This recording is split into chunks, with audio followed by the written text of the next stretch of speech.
नमस्कार, मैं हूं आपके साथ आशा सरमाल। आप देख रहे हैं रिपोर्टर। और रिपोर्टर में आज बड़ी खबर को लेकर ही बात करेंगे, क्योंकि जम्मू कश्मीर से जितनी भी बड़ी खबरें हैं उसको लेकर आपसे बातचीत करना बहुत जरूरी है। लेकिन इस वक्त अपनी पार्टी के हवाले से बड़ी खबर निकलकर सामने आई है, जहां पर अपनी पार्टी के सदर अल्ताफ बुखारी ने बड़ा बयान यहां जारी कर दिया है कि धारा 370 को, जिसे जम्मू कश्मीर के अंदर से संशोधित किया गया है, उसे अगर कोई रिस्टोर कर सकता है तो वो पार्लियामेंट है और सुप्रीम कोर्ट है। यानी कि वो अब दावा करते हुए यहां पर नजर आ रहे हैं। तो अब देखना यह है कि क्या ये सवाल या निशान है या फिर बड़ा दावा जो है वो पेश किया गया है अपनी पार्टी की तरफ से, क्योंकि जिस तरह से अल्ताफ बुखारी ने एक बड़ा बयान जारी कर दिया है कि रिस्टोर अगर धारा 370 को कोई कर सकता है तो वो पार्लियामेंट है और सुप्रीम कोर्ट है। तो चलिए सीधा रुख करेंगे, हमारे सहयोगी तजम्मुल हमारे साथ जुड़ चुके हैं और तजम्मुल के साथ बातचीत हुई है। क्या कुछ बातचीत हुई है, देख लीजिए। जम्मू कश्मीर में अपनी पार्टी ने अपना ताजा प्रेस रिलीज जारी करते हुए कहा कि 35 से 370 के मामले को लेकर सुप्रीम कोर्ट और मुल्क की पार्लियामेंट ही कोई फैसला कर सकती है। किसी पार्टी का नाम लिए बगैर अपनी पार्टी के सरबराह सईद मोहम्मद अल्ताफ बुखारी ने वुमेन्स कन्वेंशन से खिताब करने के बाद जराए इब्लाग से बातचीत करते हुए कहा कि कोई भी पार्टी ये दावा न करे कि 35 से और 370 को रेस्टोर उनकी वजह से किया जा सकता है। उन्होंने कहा कि 35 से और 370 रेस्टोर करना वक्त की अहम तरीन जरूरत है, लेकिन यह कोई इस तरह का दावा नहीं कर सकता, बल्कि वही पार्लियामेंट इसको रिवोक कर सकती है जिस पार्लियामेंट ने 35 से 370 को खत्म किया था।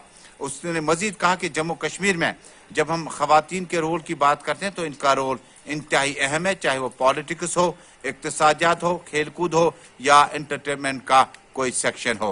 उन्होंने मजीद कहा कि जम्मू कश्मीर में अपनी पार्टी का स्टैंड क्लियर और क्रिस्टल है और वो आइंदा दिनों में न सिर्फ गाँव शहर बल्कि दीगर अवामी नुमाइंदों तक पहुँचने के साथ साथ अवामी मुश्किलात का जायजा लेती रहेगी।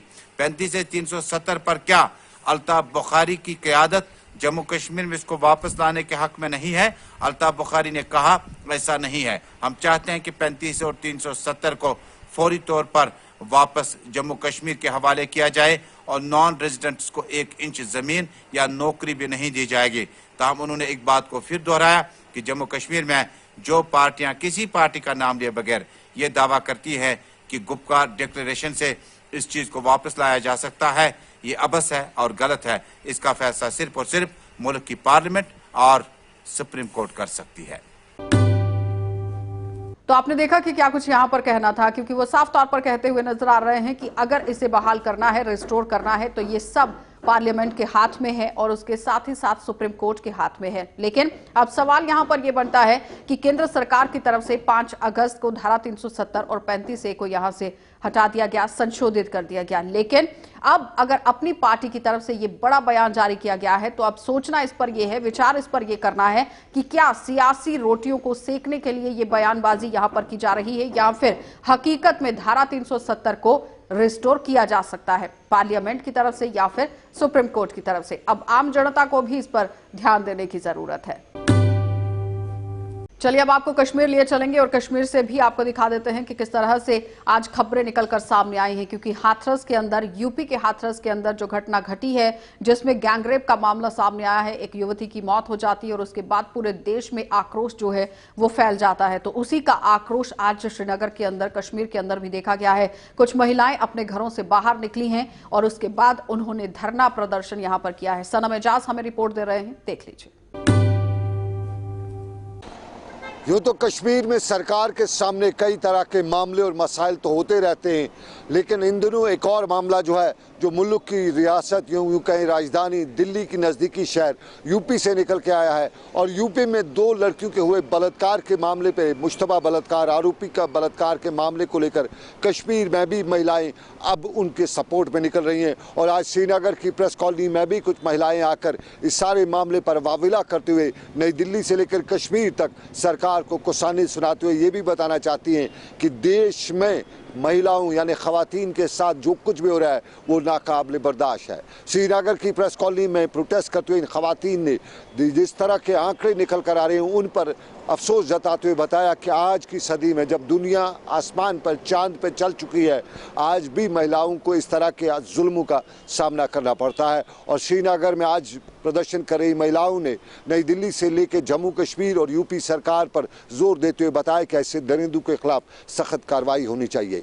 ये कश्मीर में महिलाओं की आवाज़, लेकिन कश्मीर में आवाज़ें और भी उठ रही हैं। और कल ही फायर एंड इमरजेंसी सर्विस में लगाए गए या लिस्ट जो मुश्तहर हुई है उस पर भी कश्मीर में आज विरोध जताया जा रहा था। और क्रोध का इजहार करते हुए श्रीनगर में एक बड़ी संख्या में लोग या यूं कहें नौजवान आए हुए थे और इस कल जो जारी की गई लिस्ट है उसका विरोध करते हुए बता रहे थे कि घपला भी हुआ है, घोटाला भी हुआ है, करप्शन का आरोप भी लग रहा था, फेवरेटिज्म का भी लग रहा था और जितने भी इज्म हैं उन सब का आरोप लगाते हुए ये बता रहे थे कि कल जो जारी लिस्ट है उस पर तहकीकात होनी चाहिए। फिरदौस अहमद के साथ सनम एजाज, श्रीनगर कश्मीर। तो आपने देखा कि सनम का क्या कुछ कहना था, किस तरह से वो कहते हुए नजर आ रहे हैं कि काफी ज्यादा रोष प्रदर्शन इनमें देखा गया है। आशा वर्कर्स की तरफ से भी आज प्रोटेस्ट जो है वो किया गया, लेकिन जाहिर तौर पर अपराध जिस तरह से यूपी के अंदर बढ़ते जा रहे हैं वो देखने वाली बात है, क्योंकि योगी सरकार जो बड़े बड़े दावे करती है कि अपराधों पर नकेल कसने के लिए काम शुरू कर दिया गया है, दबंगों को कसने के लिए भी काम शुरू कर दिया गया है, लेकिन अभी तक अगर हम देखें कि यूपी का जो क्राइम ग्राफ है वो सबसे ऊंचा है, सबसे ज्यादा है। आए दिन वहां पर बलात्कार की घटनाएं सामने आती हैं, आए दिन वहां पर चोरी की घटनाएं सामने आती हैं। हर एक अपराध जो है वो अगर कहीं पनप रहा है तो वो उत्तर प्रदेश है। लेकिन उत्तर प्रदेश की सरकार को चाहिए कि जल्द से जल्द ऐसे लोगों पर कार्रवाई की जाए जो लोग ऐसे अपराधों को अंजाम देते हैं, क्योंकि जब तक इन लोगों की नकेलें नहीं कसी जाएंगी, कार्रवाइयां नहीं होंगी, ये लोग रुकने वाले नहीं हैं। और जाहिर तौर पर आज कश्मीर के अंदर भी इस बेटी के लिए इंसाफ की गुहार लगाई गई। चलिए, तो अब आपको बारामूला लिए चलेंगे। बारामूला के नौगाम सेक्टर के अंदर भी आज सर्च ऑपरेशन जो है वो चलाया गया है, क्योंकि कुछ संदिग्ध वहां पर देखे गए थे, जिसकी वजह से संदिग्ध मूवमेंट जब देखी गई है तो वहां ड्रोन की भी मदद ली गई है और सर्च ऑपरेशन बार बार वहां चलाया गया। इरशाद की रिपोर्ट देख लीजिए। अगर हम शुमाली कश्मीर के जिले बारामूला के नूपुरा वागुरा की बात करें, यहाँ पे आज सुबह सवेरे सिक्योरिटी फोर्सेस को ये इत्तला मिली थी कि यहाँ पे इस इलाके में कुछ हरकत दिखाई दी, ताहम सिक्योरिटी फोर्सेस ने पूरे इलाके को अपने मौसरे में लिया है। अभी तक ये सर्च ऑपरेशन लगातार जारी था। अभी थोड़ी देर पहले ये सर्च ऑपरेशन खत्म हुआ। अगर हम इस इलाके की बात करें, ये रिहाइश पजीर इलाका है, गनी आबादी वाला इलाका है। यहाँ पे जो बागात हैं, बागातों में ये मूवमेंट हरकत दिखाई दी सिक्योरिटी फोर्सेस को। हालांकि उसके बाद पूरी तरह से यहाँ पे नजर रखी गई है। यहाँ पे ड्रोन कैमरास भी इस्तेमाल किए गए। अगर हम इस सर्च ऑपरेशन की बात करें, इसमें 52 राष्ट्र राइफल्स के साथ साथ CRPF, Jammu Kashmir police, SOG ने मुश्तरका तौर पर इस सर्च ऑपरेशन को अंजाम दिया। अभी थोड़ी देर पहले ये इख्ताम पजीर हुआ। हालांकि इसके साथ साथ मैं आपको बता दे चलूँ, यहाँ पे जो मिलिटेंट्स थे वो भागने में जो है कामयाब हुए हैं। मुश्ताक लोन के साथ मैं इरशाद भट्ट, गुलिस्तान न्यूज़, बारामूला कश्मीर। तो आपने देखा कि इरशाद का क्या कुछ कहना था, किस तरह से वहां पर पूरे इलाके के चप्पे चप्पे को खंगालने की कोशिश की जा रही है, क्योंकि आतंकवादी जो छिपे हुए हैं उन्हें धर दबोचना किस तरह से है हमारे सुरक्षा बल बहुत अच्छे से जानते हैं। लेकिन सवाल यहां पर यह भी बनता है कि कश्मीर के अंदर आए दिन आतंकी गतिविधियां देखने को मिल रही हैं, जिसमें कोई दो राह नहीं है, लेकिन नकेलें भी लगातार कसी जा रही है। चलिए, तो कुछ और भी संवाददाता हमारे साथ जुड़ चुके हैं, कश्मीर से हमें पूरी रिपोर्ट दे रहे हैं, देख लीजिए। सकते हैं ये बॉयज सेकेंडरी स्कूल है और इस तरफ आप देख सकते हैं पुलिस स्टेशन डोडा है और ये आप देख सकते हैं यहाँ पे पोस्ट ऑफिस डोडा है। और मैंने देखा कुछ शख्स यहाँ पे जो गंदगी साफ कर रहे हैं, इनसे हम जानेंगे आखिर क्या वजह है, क्यों इनको घरों से बाहर आना पड़ा और ये गंदगी खुद ये साफ कर रहे हैं। सर, क्या नाम है आपका? मेरा नाम राजकुमार है जी। राजकुमार जी, हम देख रहे हैं काफी टाइम से आप यहाँ से कूड़ा शूड़ा जमा कर रहे हैं, क्या बात है? सर क्या बताएं, आप जरा थोड़ा नजदीक, ये देखिए, ये बोतलें फेंक दी हैं, ये देखिए ये टूटी हुई बोतलें हैं। कोई बच्चा यहाँ से गुजर सकता है, कोई गाय बैल, देखो गाय बैल इधर है तो इसको चुभ सकता है, ये देखिए।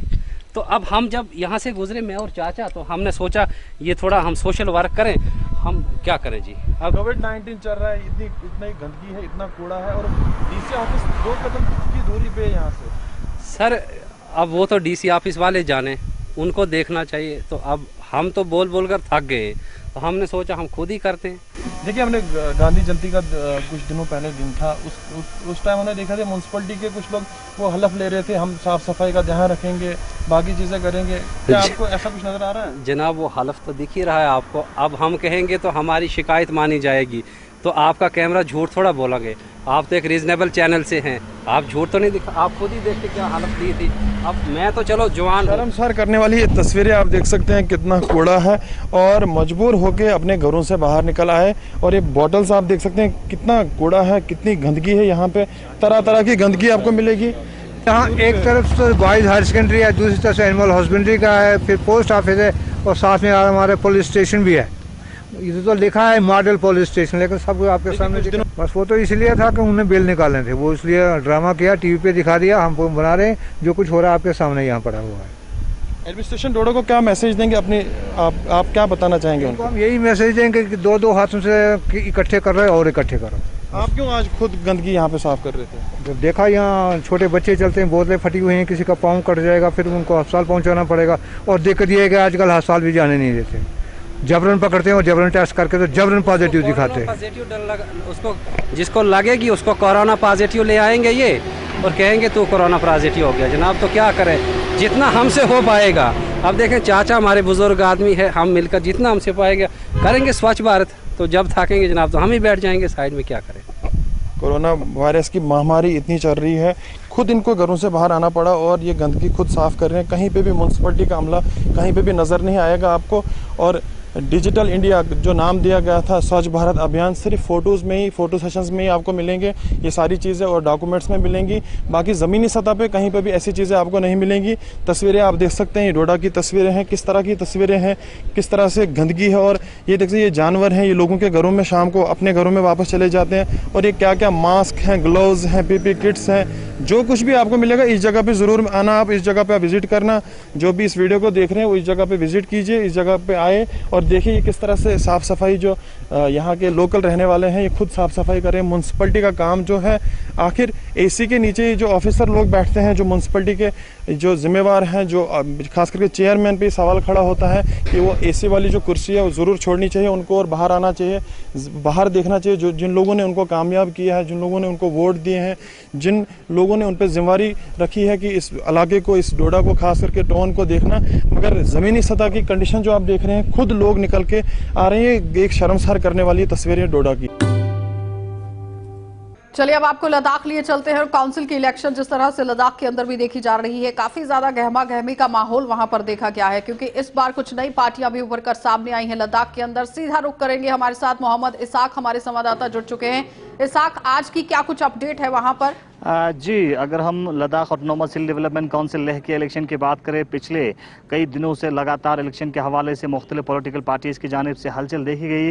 वहीं कल जो है नॉमिनेशन फाइलिंग का आखिरी दिन था और इस बार के 2020 के सिख जनरल काउंसिल इलेक्शन के हवाले से 164 लोगों ने नॉमिनेशन फाइल किया है और ये काफ़ी ज़्यादा माना जा रहा है। वहीं अगर हम कल की बात करें, आज से लगातार जो है स्क्रूटिनी ऑफ पेपर होगा और 7 तारीख को विड्रॉल होगा। 7 तारीख के बाद पता चलेगा कि कितने कैंडिडेट्स मैदान में रहेंगे।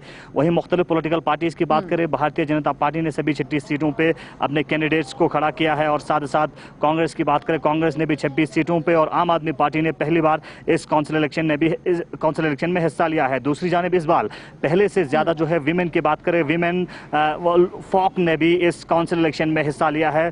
3 से 4 से ज़्यादा विमेन जो फॉक हैं उन्होंने इस काउंसिल इलेक्शन में हिस्सा लिया है। वहीं भारतीय जनता पार्टी ने 2 फीमेल कैंडिडेट्स को इस बार के इलेक्शन में हिस्सा दिया है। दूसरी तरफ जानिब देखें तो मुख्तलिफ पॉलिटिकल पार्टीज अपने इलेक्शन के हवाले से तैयारियों में मसरूफ हैं। भारतीय जनता पार्टी के खेमे में कहीं ना कहीं, लेकिन इसाक, बड़ा सवाल यहाँ पर यह भी है कि लद्दाख के अंदर हमने हर बार देखा है कि भारतीय जनता पार्टी और कांग्रेस दोनों ही वहां पर लड़ती आई है और एक बार बीजेपी वहां पर जीत कर सामने आती है और दूसरी बार कांग्रेस को मौका दिया जाता है। लेकिन इस बार आम आदमी पार्टी के नुमाइंदे भी वहां ग्राउंड पर उतरे हुए हैं और वो भी इलेक्शन में भाग लेने वाले हैं। उस हवाले से कोई जानकारी? अगर हम इस बार के इलेक्शन की बात करें, इससे पहले लद्दाख के अंदर जो भी पार्टी आता था, चाहे कांग्रेस या बीजेपी, एक बार LUTF आया, इसके बाद कांग्रेस ने मेजॉरिटी हासिल किया है, इसके बाद भारतीय जनता पार्टी ने मेजॉरिटी हासिल किया है। लेकिन इस बार सीन और कुछ है। इस बार क्योंकि मुख्तलिफ पॉलिटिकल पार्टीज में उथल पुथल देखी जा रही है। दूसरी जानिब आम आदमी पार्टी, जिन्होंने पहली बार लेह के अंदर लद्दाख ऑटोनोमस डेवलपमेंट काउंसिल में हिस्सा लेने, और आम आदमी पार्टी कहीं ना कहीं कमजोर दिखाई नहीं दे रहे हैं। आम आदमी पार्टी ग्राउंड जीरो पे टक्कर देने वाली है। इसको मद्देनजर रखते हुए इस बार का इलेक्शन बहुत महत्वपूर्ण होने वाला है। अभी तक हम ये बता नहीं सकता है कि कौन से पार्टी सत्ता में आएगा। फिलहाल अगर हम देखें सभी पॉलिटिकल पार्टी, अगर हम भारतीय जनता पार्टी की बात करें, भारतीय जनता पार्टी के लिए पॉजिटिव पॉइंट्स भी है। पॉजिटिव पॉइंट्स ये है कि यूनियन टेरिटरी बनाए जाने के बाद पहली बार इलेक्शन हो रहे हैं, और जिस तरह से एपेक्स बॉडी ने लद्दाख को कॉन्स्टिट्यूशनल सेफगार्ड के लिए आवाज उठाई थी, उसको लेकर यूनियन मिनिस्ट्री की जानिब से, यूनियन होम मिनिस्ट्री की जानिब से एश्योरेंस मिला है। दूसरी जानिब negative point Bharatiya Janata party के लिए यह है कि जो ही मैंडेट की लिस्ट जारी किया इसके बाद से बहुत सारे जो सीनियर लीडर्स की बात करें उन्होंने इस्तीफा दिया है। कहीं ना कहीं जो है हलचल देखी जा रही है भारतीय जनता पार्टी के खेमे में। कांग्रेस की बात करें, कांग्रेस रिवाइवल स्टेज पे है। जीरो पर भी हैं। कांग्रेस की बात करें, कांग्रेस रिवाइवल स्टेज पे है। और आम आदमी पार्टी की बात करें, आम आदमी पहली बार इस इलेक्शन में हिस्सा ले रहे हैं और आम आदमी के साथ बहुत सारे यूथ की जो है यूथ जुटते हुए दिखाई दे रहे हैं। फिलहाल हम ये देख सकते हैं कि आने वाले वक्त में जब 2-3 दिनों के बाद जब मुख्तलिफ पॉलिटिकल पार्टीज जब मैनिफेस्टो जारी करेगा उसके बाद से एक थोड़ा हम प्रिडिक्ट कर सकते हैं कि आने वाले वक्त में जो मैनिफेस्टो क्या लद्दाख के आवाम के एस्पिरेशंस को और उनके बेसिक नीड्स को दूर कर पाएगा। जिस पार्टी की भी मैनिफेस्टो लोगों के हित में होगा, बेसिक नीड के हित में होगा, वो पार्टी सत्ता में आ सकता है। और हिल काउंसिल इलेक्शन की बात करें, हिल काउंसिल इलेक्शन बेसिक चीज़ों पर लड़ा जाता है। सड़क, पानी, कपड़ा, मकान, बेसिक नेसेसिटीज़ को लेकर जो ये इलेक्शन लड़ा जाता है। और दूसरी जानिब ग्राउंड जीरो पे जिसकी पकड़ मजबूत हो, गाँव लेवल पर जिसकी पकड़ मजबूत होती है, वही क्या लगता है कि आम जनता वहां पर क्या चाहती है? किस तरह से नुमाइंदा जो है वो निकलकर सामने आना चाहिए? क्योंकि मूलभूत सुविधाएं सबसे पहले एक का वजह रहती है कि मूलभूत सुविधाओं को लेकर जो दावे किए जाएंगे वो पूरे होना बहुत जरूरी है, क्योंकि कई नेता आए और चले गए, बहुत बड़े बड़े दावे भी किए गए, लेकिन अब लद्दाख की जनता क्या अगर हम जनरली लद्दाख की जनता की बात करें, जनरली लद्दाख के अंदर जो आवाम है उनका साफ साफ एक ही आवाज में यही कहना है कि लद्दाख को कॉन्स्टिट्यूशनल सेफगार्ड दिया। यूनियन टेरिटरी बनाए जाने के बाद लद्दाख के अंदर जिस तरह से लोगों की कहीं ना कहीं जॉब सिक्योरिटी को लेके, लैंड प्रोटेक्शन को लेके, कल्चरल यूनिक आइडेंटिटी को लेके, डेमोग्राफिक को लेके, इन सारे चीज़ों के प्रोटेक्शन को लेके आवाज़ है ही। दूसरी जानिब अगर हम दूर दराज इलाकों में बात करें, जिस तरह से टेलीकम्युनिकेशन की बात करें, रोड कनेक्टिविटी की बात करें, या जो बाकी जो बेसिक सहूलियात होते हैं एजुकेशन के हवाले से, हेल्थ के हवाले से, उन सारे चीज़ों को लेके इस बार का इलेक्शन लड़ा जाएगा। और इस बार का इलेक्शन वही पार्टी जीत पाएगा जो ग्राउंड जीरो पे लोगों के एस्पिरेशन को दूर कर सकता है। वहीं भारतीय जनता पार्टी ने एक नारा बिल्कुल दिया है, अब की बार 26 पार। लेकिन ये देखने वाली बात है कि अब की बार क्या भारतीय जनता पार्टी को 26 पार मिल सकता है कि नहीं। दूसरी जानिब क्या लगता है कि भारतीय जनता पार्टी का जो ये नारा इस बार उठाया गया है कि अब की बार 26 के पार, तो 26 के पार क्या भारतीय जनता पार्टी होने वाली है? क्योंकि केंद्र के अंदर की अगर हम बात करें तो भारतीय जनता पार्टी की वहां पर सरकार है, और अगर दबदबा लद्दाख के अंदर बनाना है तो जाहिर तौर पर आम जनता को भी सोचना होगा, विचार करना होगा कि किस पार्टी को जिताकर सामने लाना है। फिलहाल भारतीय जनता पार्टी की जानिब से ये जो नारा दिया है, लेकिन भारतीय जनता पार्टी के लिए इस बार का इलेक्शन हल्का नहीं है, क्योंकि इस बार कांग्रेस की कहीं ना कहीं, कांग्रेस की बात करें और आम आदमी पार्टी की बात करें, आम आदमी और कांग्रेस की जानिब से तेज तरीके से प्रिपरेशन जारी किया जा रहा है। वहीं भारतीय जनता पार्टी की बात करें, जब से कैंडिडेट जारी किया इसके बाद से मुख्तलिफ जो है भारतीय जनता पार्टी के कारकुनों के साथ साथ जो कुछ सीनियर लीडर्स ने भी इस्तीफा दिया है। वहीं कांग्रेस की जानिब से 1-2 लीडर्स ने इस्तीफा जरूर दिया है। लेकिन इस बार का इलेक्शन जो है वो अभी से हम प्रिडिक्ट नहीं कर पा सकते हैं। बेशक नारे हर पार्टी की तरफ से जारी किया गया है कि वो सत्ता में आएगा, फिलहाल हम ये बता नहीं सकते हैं कि आने वाले वक्त में कौन आएगा। फिलहाल 26 तारीख ही फैसला करेगा। मतलब कि अहम सवाल यही है कि आने वाला समय ही बताएगा कि आखिर किस तरह से नुमाइंदे जो है वो निकलकर सामने आते हैं और जीत कौन सी पार्टी को वहां पर हासिल होती है। बहुत बहुत धन्यवाद इसाक पूरी बातचीत के लिए। तो फिलहाल आपने देखा कि लद्दाख से हमारे संवाददाता मोहम्मद इसाक हमारे साथ जुड़े हुए थे, और आपको ये भी बताएं कि लद्दाख के अंदर काउंसिल के इलेक्शन शुरू होने वाले हैं और भारतीय जनता पार्टी भी बड़े बड़े दावे करती हुई नजर आ रही है, कांग्रेस पार्टी भी बड़े बड़े दावे करती हुई नजर आ रही है। लेकिन इस बार तीसरी पार्टी यानी कि आम आदमी पार्टी भी ग्राउंड पर उतरी हुई है, और अब देखना यह होगा कि लद्दाख की जनता आखिर किस पार्टी को जिताकर सामने लाती है और कौन सा नुमाइंदा जो है वो चुनकर बाहर आएगा। क्योंकि जाहिर तौर पर मूलभूत सुविधाओं का मुद्दा ही इस बार उठाया गया है, एजुकेशन के मुद्दों को उठाया गया है। तो अब देखना यह होगा कि आखिर किस तरह से पशुपेश की जो ये स्थिति बन रही है लद्दाख के अंदर, इस पर जनता अपना सोच विचार और खरा उतरती है। चलिए अब आपको राजौरी लिए चलते हैं और राजौरी से आपको बताते चलें कि फेक एनकाउंटर जो हुआ था जिसमें 3 युवाओं की मौत हो गई थी, उनके शव उनके घर वालों को दे दिए गए हैं। लेकिन ग्राउंड पर पहुंचकर हमारे संवाददाता जमशेद मलिक ने भी पूरा जायजा लिया है। बातचीत पूरी हुई है, क्या कुछ बातचीत हुई है देख लीजिए। The bodies have been exhumed and brought back to district Rajouri, and the bodies have been handed over to the family members. for burial. ये मुझे एडमिनिस्ट्रेशन की वजह से मिली है और मैं इनके आगे ये अर्ज करता हूँ कि मुझे ये माफ़ करें और बख्श दें। मेरे पास कुछ देने के लिए नहीं है कि मैं इनसे अपने बच्चों की जो डेड बॉडी इन्होंने मुझे दिलाई है इसका आसान इनसे कैसे जितलाऊं और कैसे इनसे मैं इस चीज़ की माफ़ी लूँ। अमनशीपुरा शोपियां फर्जी इनकाउंटर के बाद जब ये बात सामने हुई साफ हुई थी कि ये तीनों नौजवान राजौरी के हैं जिनको एक फर्जी इनकाउंटर में मार गिराया गया था और उसके बाद इस फैमिली की तरफ से मांग की जा रही थी कि इनके बच्चों की लाशें अब इनको दी जाएं। आज इन सुबह तकरीबन 5 बजे के आसपास बारामूला के इलाके से इन बच्चों की लाशें कब्र कशाई करने के बाद आज इनके आबाई गाँव राजौरी भेज दी गई हैं, जहाँ ज़िला इंतज़ामिया राजौरी और पुलिस की इंतज़ामिया भी मौके पर थी और लोगों की एक भारी भीड़ जमा थी जो अपने इन बच्चों का आखिरी रस्मात में शामिल होने के लिए आज सुबह से ही इस गांव में खड़ी है। इस सुबह से हम इस गांव में ही खड़े हैं जहां इन बच्चों की लाशों को लाया जाना था और देर शाम तक जब ये लाशें पहुंची हैं तो पूरा गांव मातम में बिछड़ा नजर आया, क्योंकि लोग इस बच्चों को देखने के लिए आज सुबह से ही लाइनों में खड़े थे, क्योंकि ये बच्चे वो बच्चे हैं जो शोपियां में मजदूरी करने के लिए गए थे और फर्जी इनकाउंटर में इन तीनों को वहाँ मार गिराया गया था। और सबसे बड़ी बात यह थी कि इसमें ये आर्मी की तरफ से कहा गया था कि इन बच्चों इनको मार गिराने के बाद इनके कब्जे से आर्मी ने हथियार बरामद करने का दावा भी किया था। बड़ा सवाल यह है कि फर्जी इनकाउंटर में मारने के बाद आर्मी ने जो हथियार सामने रखे थे वो हथियार कहां से आए थे, और ये सवाल ज़रूर है, उस पर इंक्वायरी होनी ज़रूरी है। और सबसे बड़ी बात है कि इन लोगों को जिन्होंने अपने बच्चे खोए इनको इंसाफ मिलना ज़रूरी है। जमशेद मलिक, गुलिस्तान न्यूज़, राजौरी। चलिए, तो आपने देखा कि जमशेद ने किस तरह से पूरा जायजा लिया है और इनके शव जो है वो इनके घर वालों को सौंप दिए गए हैं और पुलिस भी अपनी कार्रवाई में लगातार जुटी हुई है। चलिए, तो अब आपको सांबा लिए चलेंगे और सांबा से भी दिखा देते हैं कि कांग्रेस के द्वारा किस तरह से रोष प्रदर्शन जो है वो करवाया जा रहा है और बार बार प्रदर्शनों का सिलसिला भी जारी है, क्योंकि किसानों के खिलाफ जो बिल लाया गया है उस पर ही विरोध यहां जताते हुए लोग दिख रहे हैं, क्योंकि साफ तौर पर कांग्रेस पार्टी अब धरने प्रदर्शनों पर उतर आई है। ऋषि क्या पूरी जानकारी दे रहे हैं, देख लीजिए। तो कांग्रेस लगातार केंद्र सरकार के खिलाफ प्रदर्शन कर रही है और प्रदर्शन करने की 2 वजह जो वो सामने आ रही हैं। पहली ये कि जिस तरह से किसान बिल पास किया गया लोकसभा और राज्यसभा में, तो कांग्रेस पार्टी के साथ साथ विपक्ष की बाकी पार्टियों का भी कहना है कि ये जो बिल पास किया गया है ये एंटी फार्मर बिल है। और उसी के साथ साथ जो हाथरस की घटना पेश आई है जिसमें 19 वर्षीय युवती के साथ रेप किया और उसकी हत्या कर दी गई, इसी को लेकर लगातार कांग्रेस पार्टी अब सड़कों पर आ चुकी है और केंद्र सरकार की कार्यप्रणाली पर सवालिया निशान खड़ा कर दिया है कि ना तो ये जो बिल पास किया है ये किसानों के हित में है और उसी के साथ साथ अभी तक इंसाफ नहीं मिल रहा उस दलित लड़की को, हाथरस की बेटी को, हिंदुस्तान की बेटी को। तो क्या कहना है कांग्रेस पार्टी के कार्यकर्ताओं का, मैं इन्हीं से जानने का प्रयास करता हूँ।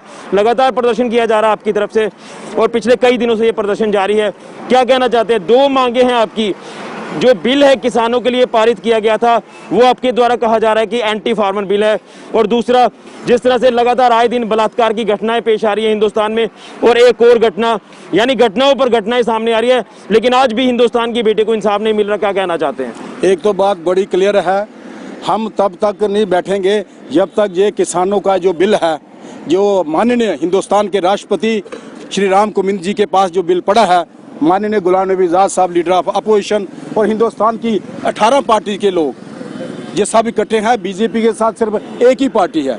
तो हम राष्ट्रपति जी जो हमारे आइन जो है सदर हिंद जो उनसे रिक्वेस्ट करते हैं कि इस बिल को वापस भेजे, दोबारा पार्लियामेंट में राज्यसभा में दोनों हाउसेस में इसमें डिस्कशंस हो, इसमें सेलेक्ट कमेटी में रखें, स्टैंडिंग कमेटी में रखें, इसकी मूवमेंट्स हो, इसकी डिस्कशंस हो और जब कंसेंसस बने सारी पार्टी के लोग, किसानों के हक में बात हो, किसानों की बात हो, किसानों जो अन्नदाता है हिंदुस्तान का 80% जो हमारा जो लोग हैं जो हिंदुस्तान के जो हैं हमारे किसान भाई जो हैं, हम इनके साथ हैं। हम हिंदुस्तान में कांग्रेस पार्टी जो है इसको स्ट्रगल करेगी, डिमॉन्स्ट्रेशन करेगी जब तक ये किसानों की बात नहीं होगी, किसानों के हक की बात नहीं होगी। जो हमारी लड़की, दलित लड़की, हसरत की लड़की, हिंदुस्तान की लड़की, यूपी की लड़की जिसके साथ बलात्कार किया है, उसके जो हत्यारे हैं उनको फांसी मिलनी चाहिए। हमारी कांग्रेस पार्टी मूवमेंट करेगी हिंदुस्तान में जब तक उन हत्यारों को फांसी नहीं मिलेगी हम चुप करके नहीं बैठेंगे। लेकिन सर मैं आपसे जानना चाहूंगा, क्या आपको लग रहा है कि जिस तरह से ये दोनों जो इशू हैं इस समय बर्निंग इश्यूज हैं, क्या दोनों के ऊपर अब सियासी पार्टियां कहीं ना कहीं सियासत करती हुई नजर आ रही हैं? जिस तरह से कल आपने देखा कि आपकी पार्टी के राहुल गांधी जी और प्रियंका गांधी जी वो मौके पर पहुंचे और वहां पर संतावना देने की कोशिश की गई, लेकिन कहीं ना कहीं इसे सियासत से भी जोड़कर देखा जा रहा है। राहुल जी और प्रियंका गांधी जी, जिस दिन रेप हुआ हिंदुस्तान में एक ही पार्टी है, कांग्रेस पार्टी। गुलाम नबी आजाद साहब, राहुल गांधी, सोनिया गांधी और हिंदुस्तान के पार्लियामेंट, चाहे वो राज्यसभा के एमपी हो चाहे पार्लियामेंट के हो, हमने और यूथ कांग्रेस हमारी हिंदुस्तान की इकट्ठे होके हम लोग हसरत में गए। हमारे राहुल जी और प्रियंका गांधी जी वहां पे इनको धक्के मारे, फिर दूसरे दिन दोबारा हम गए पार्लियामेंट की एमपीज को लेके और हम हसरत पहुंचे, उनके घर पहुंचे पीड़ित परिवार के, उनको गले लगाया प्रियंका गांधी ने, राहुल जी ने, कांग्रेस के एमपीओ ने। हम उनके साथ है, उनको सहारा मिला और हम उनके साथ है। जब तक इनको हत्याकारों को जब तक फांसी नहीं दी जाती हम पीछे नहीं हटेंगे। हिंदुस्तान में कश्मीर से लेके कन्याकुमारी तक पूरी मूवमेंट होगी, डेमोन्स्ट्रेशन होगी इनके हक में। चलिए, तो यहाँ पर साफ तौर पर कहना है कि जिस तरह से ये प्रदर्शन किया जा रहा है, ये प्रदर्शन आगे भी जारी रहेंगे। और विनोद मिश्रा जो कि सीनियर नेता है कांग्रेस पार्टी के, इनको द्वारा ये भी कहा जा रहा है कि लगातार इस मुहिम को आगे बढ़ाया जाएगा जब तक इस हाथरस की बेटी को इंसाफ नहीं मिलेगा, हिंदुस्तान की बेटी को इंसाफ नहीं मिलेगा। क्योंकि लगातार आए दिन बलात्कार की घटनाएं पेश आती हैं, फिर उन्हें मार दिया जाता है, तो कहीं ना कहीं गुस्सा जो है अब वो केंद्र सरकार के प्रति देखा जा रहा है। और वहीं किसान बिल को लेकर भी ये कहना है कि राष्ट्रपति जी को इसमें जो वो इंटरवीन करना चाहिए और इस बिल को एक बार फिर से पेश किया जाए लोकसभा और राज्यसभा में और इसे अमेंड किया जाए। तो ये प्रदर्शन लगातार कांग्रेस पार्टी का बाकी विपक्षी पार्टियों के साथ जारी है केंद्र सरकार के खिलाफ। फिलहाल के लिए ऋषि खजूरिया, JK24/7 न्यूज के लिए। तो आपने देखा कि ऋषि का क्या कुछ कहना था, किस तरह से वो बताते हुए नजर आ रहे हैं कि कांग्रेस पार्टी लगातार धरने प्रदर्शनों का सिलसिला शुरू किए हुए है और किसानों के खिलाफ जो बिल पास किया गया है उसी पर अपना रोष बार बार जताती हुई नजर आ रही है। और ये कोई पहला मौका नहीं है कि यहाँ जम्मू कश्मीर के अंदर ही प्रदर्शन जो है वो हो रहे हों। पूरे देश के अंदर, पंजाब की अगर हम बात करें तो वहां पर भी पुतले दहन किए जा रहे हैं और केंद्र सरकार के खिलाफ नारेबाजी भी की जा रही है। यानी जो बिल लाया गया है उस बिल को वापस लेना या फिर उसमें बदलाव करने की बार बार मांग की जा रही है। चलिए अब आपको जम्मू लिए चलते हैं और जम्मू से भी आपको रिपोर्ट दिखा देते हैं कि किस तरह से आज जो बस स्टैंड के अंदर इंटरेस्ट को लेकर यहां पर दुकानदारों में काफी ज्यादा रोष देखा गया। सबसे पहले देखिए कि दुकानदारों का क्या कुछ कहना है। अपनी तरफ से बिल्कुल नील चढ़ रहे हैं। किसी ने अगर कराया उसने नील कर दिया इनका किराया, किसी ने 6 महीने के बाद कराया या साल के बाद कराया या 2 साल के बाद, वो नील चढ़ रहे हैं। मगर अभी कुछ इन्होंने मतलब कहने की निकाल दिया कि हम मतलब कि कोई सूद निकाल रहे हैं। भाई इनका जो इंटरेस्ट है, जो वो कोई बैलेंस बचता है, हमने दुकानदारों को लगाना है। बाकी ये है कि इस वक्त के जो हालत चल रही हैं मतलब कि कोविड-19 की वजह से लोगों की हाल तो मतलब कहने की हम सोच रहे हैं कि हमारी जो बस स्टैंड बिल्कुल जैसे टूरिस्ट एरिए हैं, हमारा बस स्टैंड लगा लो, स्टेशन लगा लो, कटरा लगा लो, या मतलब रघुनाथ मंदिर लगा लो, जब वैसे डेट चढ़ रहे हैं। ऊपर से हम सोच रहे थे कि हमारे को कोई पैकेज दिया जाएगा और पैकेज ना देने की वजह से ऊपर से मतलब कहने की और थोपा जा रहा है कि आप हमारे को इंटरेस्ट दो। प्लीज़ स्पेसिफाई, अगर हमारा इंटरेस्ट पेंडिंग है तो प्लीज़ हमें ये बताया जाए ना। जैसे इन्होंने ये देखिए लास्ट ईयर मैंने ये देखिए डेट देखिए 23/9/2019 को मैंने जमा करवाया है अपना किराया दुकान का पूरा साल का विद GST, लेकिन इन्होंने जहाँ पे अपने इंटरेस्ट इंटीमेट ही नहीं किया हुआ, तो हमें क्या पता चलेगा। तो जब हम रेंट कलेक्टर के पास जाते हैं तो ये कहते हैं कि भाई ऑफिस जाओ। तो प्रशासन को, सरकार को चाहिए उनकी मांगों की तरफ गौर किया जाए और इस पर सोच विचार किया जाए। आप देखते रहिए कार्यक्रम।